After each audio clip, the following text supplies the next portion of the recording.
Assalamualaikum warahmatullahi wabarakatuh. Halo teman-teman semua, apa kabarnya? Semoga sehat ya. Nah, di video kali ini saya Salsabina Ramadhani dan dua teman saya, Kisti Delahia dan Muhammad Fauzan Al-Ghifari, kami dari kelompok 12. Di video ini kami akan mempraktekkan bagaimana sih model pembelajaran ekspositori dalam pembelajaran PAI. Namun sebelum masuk ke tahapan praktek atau implementasi dari model pembelajaran ekspositori, saya mau kasih tahu dulu nih apa sih model pembelajaran ekspositori itu dan bagaimana langkah-langkah model pembelajaran dari ekspositori.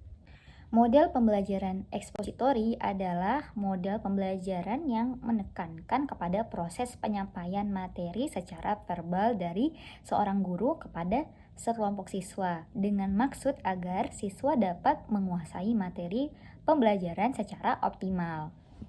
Selanjutnya yaitu ada beberapa langkah dalam penerapan strategi ekspositori. Nah, langkah pertama ialah persiapan. Tahap persiapan berkaitan dengan mempersiapkan siswa untuk menerima pelajaran. Dalam strategi ekspositori, langkah persiapan merupakan langkah yang sangat penting. Keberhasilan pelaksanaan pembelajaran dengan menggunakan strategi ekspositori sangat tergantung pada langkah persiapan. Nah, pada tahap persiapan ini memiliki beberapa tujuan yang hendak dicapai dalam melakukan persiapan. Yang antara lain yaitu pertama, mengajak siswa keluar dari kondisi mental yang pasif. Kedua itu membangkitkan motivasi dan minat siswa untuk belajar. Yang ketiga, merangsang dan menggugah rasa ingin tahu siswa. Yang keempat yaitu menciptakan suasana dan iklim pembelajaran yang terbuka. Nah, langkah kedua yaitu penyajian. Langkah penyajian adalah langkah penyampaian materi pelajaran sesuai dengan persiapan yang telah dilakukan oleh guru. Guru harus memikirkan dalam penyajian ini bagaimana agar materi pelajaran ini dapat dengan mudah ditangkap dan dipahami oleh siswa. Nah, karena itu ada beberapa hal yang harus diperhatikan dalam pelaksanaan langkah ini. Yang pertama yaitu penggunaan bahasa, kedua intonasi suara, ketiga menjaga kontak mata dengan siswa, dan keempat menggunakan jok-jok yang menyegarkan. Nah, langkah ketiga yaitu korelasi. Langkah korelasi adalah langkah yang menghubungkan materi pelajaran dengan pengalaman siswa atau dengan hal-hal lain yang memungkinkan siswa dapat menangkap keterkaitannya dalam struktur pengetahuan yang telah dimilikinya. Selanjutnya yaitu langkah keempat yaitu menyimpulkan. Dalam tahapan menyimpulkan ini adalah tahapan untuk memahami inti dari materi pelajaran yang telah disajikan. Langkah menyimpulkan merupakan langkah yang sangat penting juga dalam strategi ekspositori, sebab melalui langkah penyimpulan ini siswa akan dapat mengambil intisari dari proses penyajian. Dan langkah terakhir yaitu pengaplikasian. Langkah aplikasi adalah langkah untuk unjuk kemampuan siswa setelah mereka menyimak penjelasan dari guru. Langkah ini merupakan langkah terakhir yang sangat penting juga dalam proses pembelajaran ekspositori, sebab melalui langkah ini guru akan dapat mengumpulkan informasi tentang penguasaan dan pemahaman materi pelajaran oleh siswa. Teknik yang dilakukan oleh langkah ini diantaranya yaitu pertama, membuat tugas yang relevan dengan materi yang telah disajikan oleh guru. Yang kedua, dengan memberikan tes yang sesuai dengan materi pelajaran yang telah disajikan. Demikianlah pemaparan apa sih itu model pembelajaran ekspositori dan bagaimana langkahnya. Nah, selanjutnya ini ialah kita masuk ke dalam tahap praktek atau implementasi dari model pembelajaran ekspositori. Assalamualaikum. Waalaikumsalam.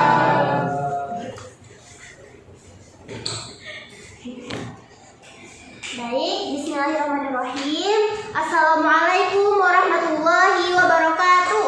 Waalaikumsalam warahmatullahi wabarakatuh. Baik, sebelum Ibu memulai pelajaran hari ini, Ibu mohon dicek dulu bangku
Alhamdulillah hadir semua ya anak-anak ibu hari ini. Baik, alhamdulillah tadi sudah di absen ya. Alhamdulillah hadir semua. Selanjutnya kita akan membaca doa sebelum belajar. Sebelumnya ikutin ibu. Tanganku ada dua, jadinya lima, digabung keduanya, mari kita berdoa gitu ya. Yuk. Tanganku ada dua, jadinya lima, digabung keduanya, mari kita berdoa. Bismillahirrahmanirrahim. Rabbis zidni ilman Warzuqni fahman. Amin. Alhamdulillah, semoga dengan tadi kita berdoa, pembelajaran kita akan menjadi berkah dan bermanfaat bagi anak-anak ibu semua. Amin. Amin. Selanjutnya, ibu ingin bertanya perihal materi sebelumnya nih. Pada masih ingat nggak? Masih. Masih dong. Tentang apa ya? Tentang apa yo? Masih ingat nggak? Bukan. Materi ibu sepertinya udah pada lupa nih karena kita sempat libur seminggu ya anak-anak ibu ya. Gak apa-apa, kita ibu ingetin lagi nih. Jadi materi kita sebelumnya itu tentang bersuci atau toharoh, ada wudu, ada kita membedakan hadas dan najis. Ada yang tahu perbedaan hadas dan najis? Masih ingat nggak? Hadas itu apa sih? Najis itu apa? Coba anu gerak. Oke Bu, kalau hadas itu contohnya kayak misalkan buang air kecil, terus buang air besar gitu kan. Nah kalau misalkan najis itu kayak misalkan kita melihat ya kotoran gitu kan, kotoran hewan, terus juga kotoran manusia, nah itu merupakan najis. Ya. Terima kasih Anugrah. Baik, beri tepuk tangan untuk Anugrah karena telah mengulas pelajaran kita yang sebelumnya. Tadi Ibu telah mengulas materi sebelumnya. Sekarang kita akan beranjak ke materi hari ini ya, yaitu mengenai tayamum. Siapa yang sebelumnya pernah mendengar tentang tayamum? Tayamum itu apa sih? Tahu nggak? Coba Mutia. Iya betul. Jadi tayamum itu bersuci menggunakan debu ya. Nah, kan udah tahu kan tema kita hari ini yaitu tentang tayamum. Jadi sekarang ibu akan memberikan tujuan pembelajaran terlebih dahulu untuk hari ini. Yang pertama, kita akan mengetahui pengertian dari tayamum. Kedua, kita akan mengetahui dalil tentang tayamum. Ketiga, rukun tayamum. Lalu dilanjut dengan syarat-syarat tayamum serta sunnah dan yang membatalkan tayamum. Terakhir akan ada praktik tayamum. Itu tujuan pembelajaran kita pada hari ini. Sudah mengerti semua anak-anak? Mengerti dong. Alhamdulillah. Baik, selanjutnya mengenai tadi, siapa yang masih ingat apa itu pengertian dari tayamum? Apa ya tadi yang tadi Mutiah sebutkan? Iya, bersuci dengan debu atau pasir yang suci. Ya, yang suci ya. Jadi pasir atau debunya tuh harus suci, gak boleh di sembarang tempat yang kena najis itu gak boleh. Nah, selanjutnya ada dalil mengenai tayamum atau bersuci. Itu ada di Quran surat Al-Maidah ayat 6. Coba tolong Mutia bacakan ayat tersebut. Didengarkan ya anak-anak ibu. A'udzu billahi minasyaitonir rajim. Bismillahirrahmanirrahim. Falam tajidu ma'an fatayammamu sa'idan thayyiban famsahu biwujuhikum wa aydikum min ma yuridullahu liyaj'ala 'alaikum min harajin walakin yuridu liyutahhirakum wa liyutimma ni'matahu 'alaikum la'allakum tashkurun. Shadaqallahul 'azim. Alhamdulillah tadi telah dibacakan dalil tentang tayamum yaitu Quran surat Al-Maidah ayat 6. Jadi sekarang dilanjut dengan materi syarat-syarat tayamum. Siapa yang tahu apa yang diperbolehkan untuk bertayamum? Syarat-syarat itu apa sih? Saya Bu. Ya, oke, Sandy dulu. Bu, karena tidak ada air. Satu, dua. Saya berjalan jauh Bu.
istibahati sholati lillahi ta'ala. lillahi ta'ala. Sekali lagi ya bareng-bareng. Bismillahirrahmanirrahim. Nawaitu tayammuma istibahati sholati lillahi ta'ala. Alhamdulillah. Nanti dihafalkan ya di rumah anak-anak. Iya, Ibu. Baik, tadi masih ingat gak rukun-rukun tayamum? Pertama, niat. Kedua, ketiga, ya, Masya Allah, pintar-pintar semua anak-anak ibu yang soleh-solihah. Sekarang kita lanjut ya untuk pembahasan selanjutnya, yaitu mengenai hal-hal yang membatalkan tayamum. Siapa yang tahu? Ini sama loh kayak pelajaran yang minggu lalu ibu jelaskan, sama dengan yang membatalkan wudhu juga. Jadi siapa yang masih ingat yang membatalkan tayamum? Iya, betul. Apa tadi? Air, Bu. Maka wudhunya batal. Ya, betul. Terus? Tidur, Bu. Ya, tidur. Terus apa lagi? Makan, Bu, makan. Buang air, iya makan. Buang air Hadas. kecil, iya berhadas. Jangan besar. Masya Allah, betul. Baik, selanjutnya kita akan bahas mengenai sunnah-sunnah tayamum. Baik, ibu jelaskan terlebih dahulu ya. Sunnah tayamum ada 3 macam. Yang pertama membaca basmalah. Yang kedua mendahulukan bagian yang kanan daripada yang kiri. Dan yang ketiga meniriskan debu. Tuh, sudah mengerti sampai sini anak-anak ibu? Alhamdulillah. Baik, selanjutnya adalah pembahasan terakhir nih anak-anak, yaitu mengenai praktik tayamum. Jadi supaya anak-anak ibu dapat dengan mahir mempraktikkan tayamum, jadi ibu ajarkan terlebih dahulu ya. Oke, Ibu. Jadi yang pertama kita harus memastikan keadaan kita layak atau tidak untuk bertayamum, yaitu dengan mengetahui syarat-syarat yang tadi, apakah kita boleh bertayamum dan telah memenuhi syarat atau tidak. Nah, ketika kita sudah memenuhi syarat, kita baru bisa bertayamum. Anak-anak, sekarang kita mempraktikkan cara bertayamum. Pertama yaitu kita niat terlebih dahulu. Sebenarnya niatnya di dalam hati juga nggak apa-apa ya. Niat untuk tayamum nawaitu istibahati sholati waqul ya ta'ala. Nah, kita lalu melepaskan, karena pertamanya muka membasuh muka terlebih dahulu dengan debu, jadi kita harus melepaskan aksesoris yang ada di muka. Lalu kita mengambil debunya, dan sunahnya kan meniriskan ya, tapi nggak apa-apa nggak ditiriskan nggak apa-apa. Lalu langsung dibasuh ke muka kita,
ibu terus kalau misalnya lagi nggak ada air baru boleh bertayamum. Terus kalau misalnya rukun-rukunnya itu yang pertama ada niat, 12 muka, ketiga cuci tangan, kemudian tertib. Terima kasih kepada Sahila. Mari kita beri apresiasi untuk Sahila. Sekarang yang Iwannya, ayo siapa? Sebelum Ibu tunjuk, siapa yang mau bilang duluan tentang dalilnya mungkin, terus atau hal-hal yang membatalkan. Ayo Abi, masih ingat gak? Masih ingat, Bu? Ayo Abi, beri kesimpulan pelajaran hari ini. Jadi kesimpulan pada hari ini adalah bahwasanya kita harus tetap melaksanakan sholat meskipun tidak ada air. Iya. Dengan cara tayamum gitu kan. Tadi kan udah dijelaskan dalilnya, terus juga tata caranya, terus juga rukun-rukunnya, terus juga sunah-sunahnya. Dan itu harus kita aplikasikan dalam kehidupan kita sehari-hari. Masya Allah. Baik, kita beri tepuk tangan kepada Baik, terima kasih kepada Anugerah dan Sajila yang telah memberi kesimpulan terhadap pelajaran hari ini. Baik, anak-anak ibu semua, sekarang waktunya sebelum pulang ibu ingin memberi kalian kuis terlebih dahulu. Jadi nanti yang beruntung akan mendapatkan hadiah. Udah siap belum kuisnya? Sudah. Beneran masih semangat gak? Masih. Kita semangat. Oke. Nomor 1. Ini cepet-cepetan ya, jadi kalian harus lebih terlebih dahulu. Nomor 1. Sebutkan dalil mengenai tayamum. Ya, Al-Maidah. Quran surat Al-Maidah itu.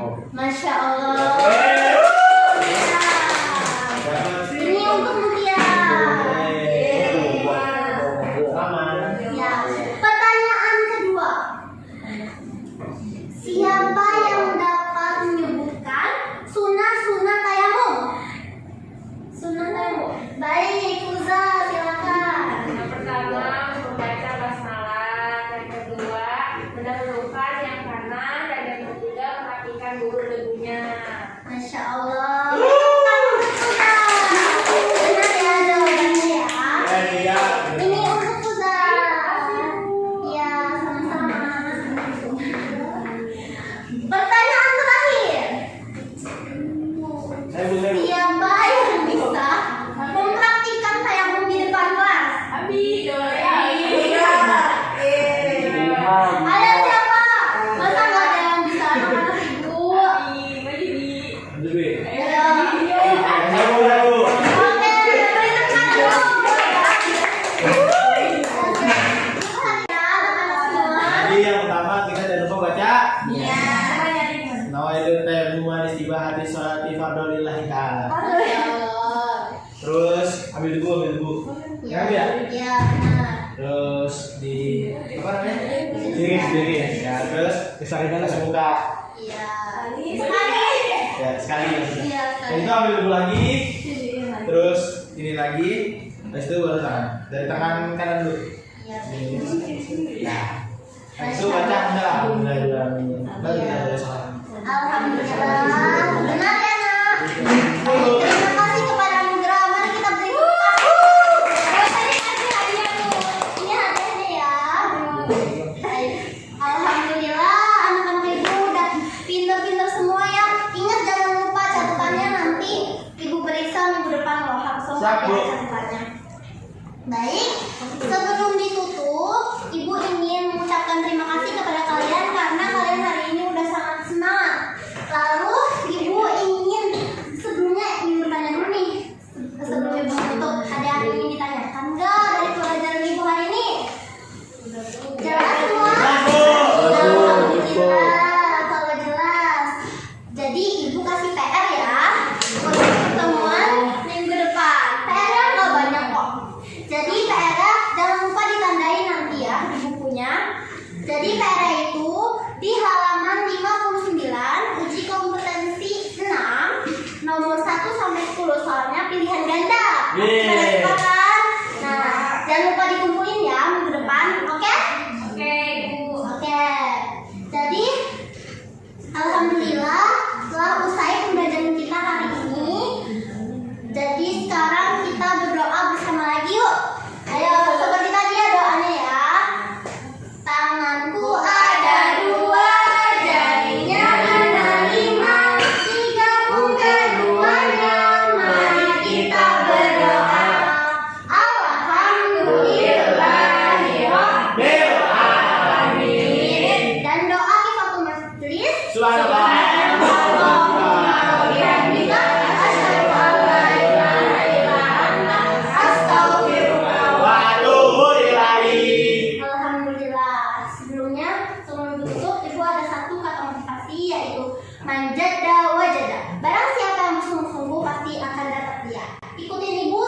kali. Manjada wajada. Manjada wajada. Manjada wajada. Manjada wajada. Manjada wajada. Manjada wajada. Alhamdulillah. Mari kita akhiri pembelajaran kita hari ini. Wassalamualaikum warahmatullahi wabarakatuh.